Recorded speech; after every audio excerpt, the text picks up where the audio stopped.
Hello everyone, welcome to my channel. मेरा नाम है चित्रा सिंह और मैं एक टैरो कार्ड रीडर हूँ। अगर आप मेरा ये वीडियो फर्स्ट टाइम देख रहे हैं तो मैं आपको बताना चाहूँगी कि मैं अपने इंस्टाग्राम अकाउंट पर टैरो से रिलेटेड रील्स डालती हूँ, जिसके आंसर्स मैं आपको प्रोवाइड करती हूँ यहाँ मेरे यूट्यूब चैनल पर। अगर आप मेरे इंस्टाग्राम हैंडल को फॉलो करना चाहते हैं तो उसका लिंक डिस्क्रिप्शन बॉक्स में गिवन है। आज हमने निकाला है कार्ड ऑफ द डे, तो चलिए देखते हैं क्या आए थे कार्ड्स। ये है कार्ड 1, कार्ड 2 और कार्ड 3। तो चलिए देखते हैं क्या कहते हैं कार्ड्स आज के लिए, आपके लिए।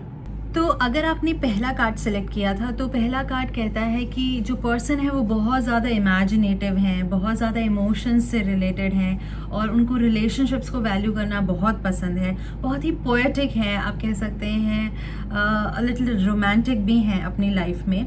और एक अच्छी चीज़ इनके अंदर ये भी है कि बिल्कुल भी जो है डिपेंडेंट नहीं है। ऑफ कोर्स जो इमोशंस हैं उनके डिपेंडेंट है, लेकिन otherwise the person is can be quite a practical person.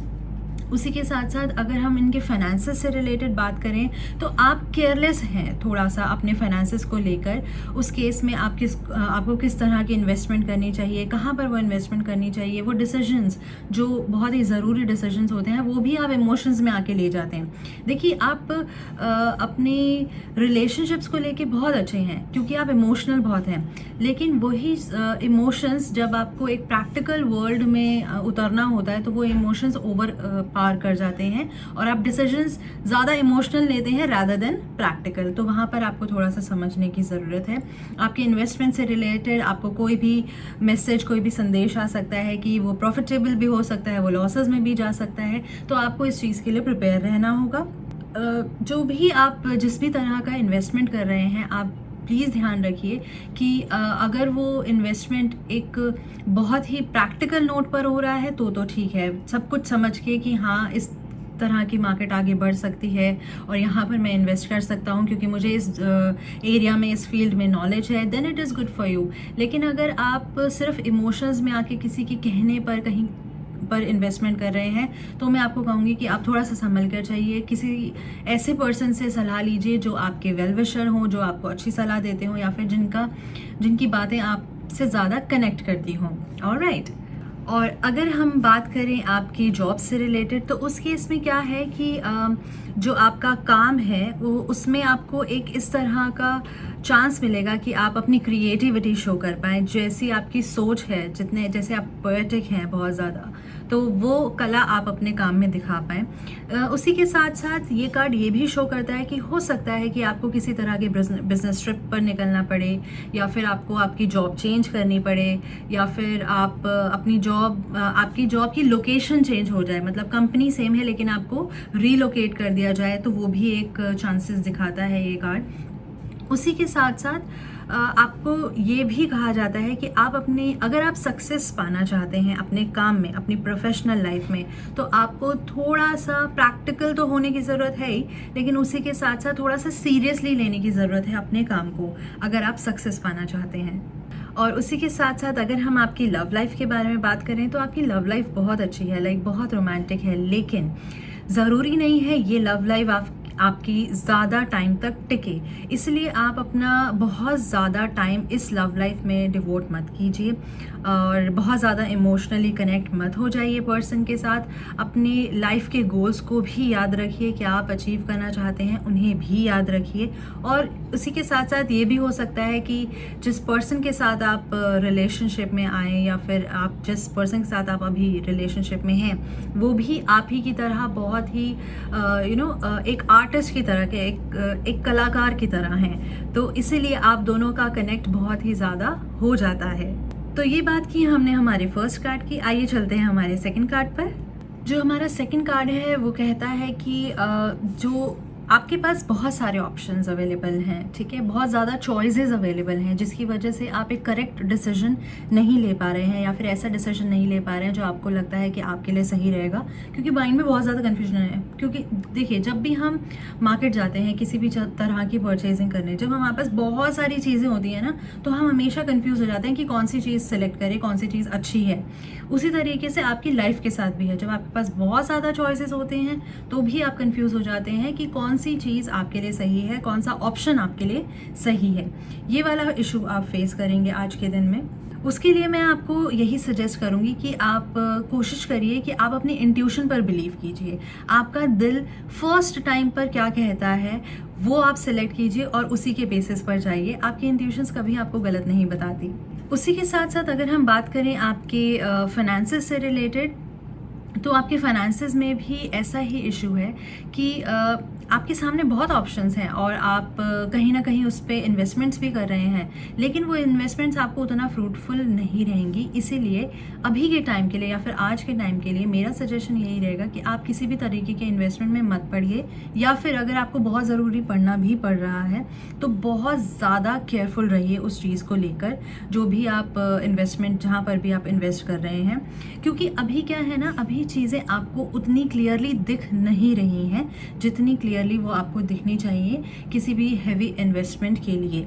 और अगर हम बात करें आपके जॉब से रिलेटेड, तो आप कुछ इस तरह का जॉब चाहते हैं या फिर इस तरह का काम चाहते हैं जिसमें थोड़ी सी क्रिएटिविटी इन्वॉल्व हो, और उसके लिए आप बहुत सारे ऑप्शंस देख भी रहे हैं और बहुत ज़्यादा ऑप्शंस में घुसने की कोशिश भी, मतलब बहुत ज़्यादा नहीं, एटलीस्ट उन ऑप्शंस के बारे में जानकारी पाने की कोशिश भी कर रहे हैं।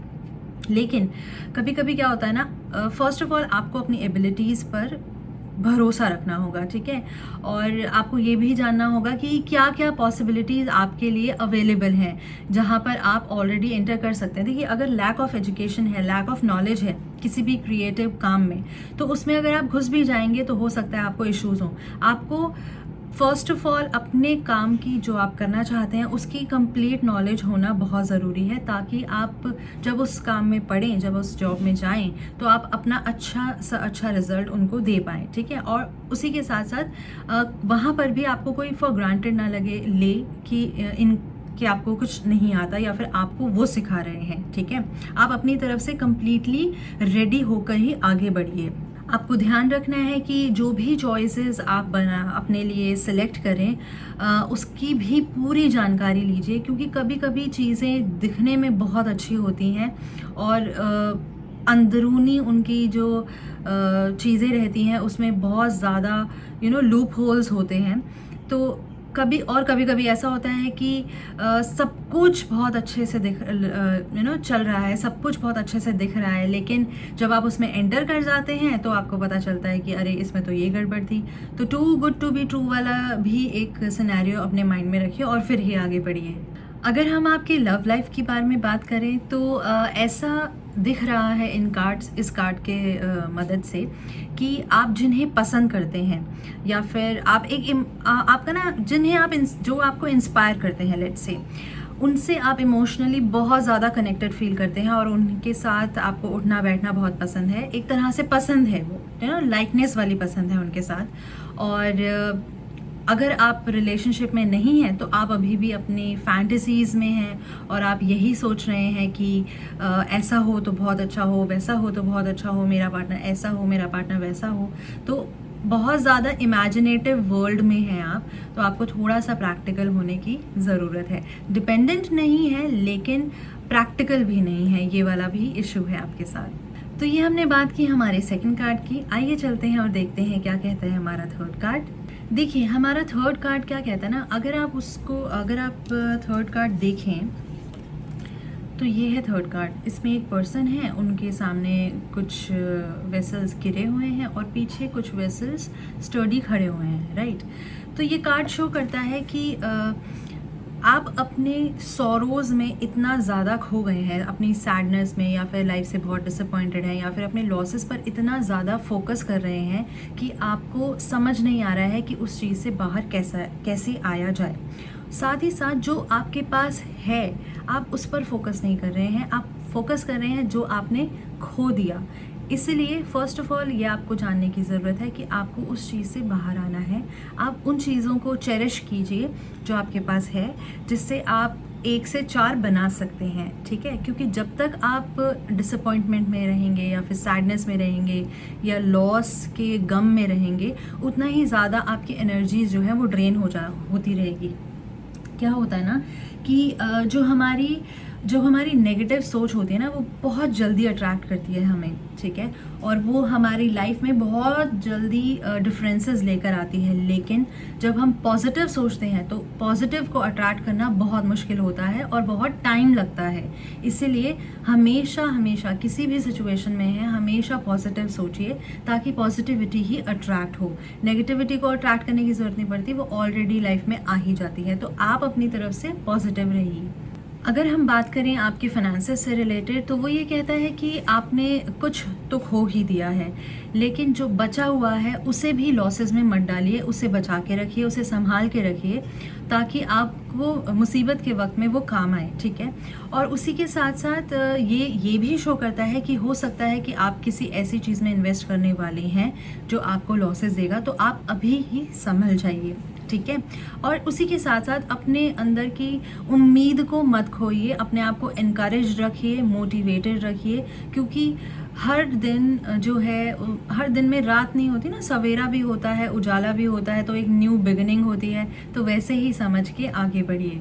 अगर हम बात करें आपकी जॉब से रिलेटेड, तो आपको वहाँ पर जो है, आपको लगता है कि आपकी उतनी वैल्यू नहीं की जाती है आपके काम में, ठीक है? या फिर आपको उस काम में रहकर ऐसा लगता है कि आपको उतना अचीव नहीं कर पा रहे हैं आप, या फिर आप उतने खुश नहीं हैं, तो उस केस में मैं आपको सजेस्ट करूँगी कि आप जल्द से जल्द एक न्यू जॉब देखिए। क्योंकि वो चीज़ आपको, जब एक जगह का एनवायरनमेंट ऐसा रहता है जो आपको हमेशा नीचे ही शो करता है, या फिर आपको जहाँ पर रहकर, चाहे लोग आपके साथ ऐसा नहीं कर रहे हों, लेकिन वहाँ रहकर आपको बहुत डाउन और बहुत ही लो फील होता है, तो उस जगह से बाहर आ जाना ही सबसे बेस्ट सोल्यूशन होता है।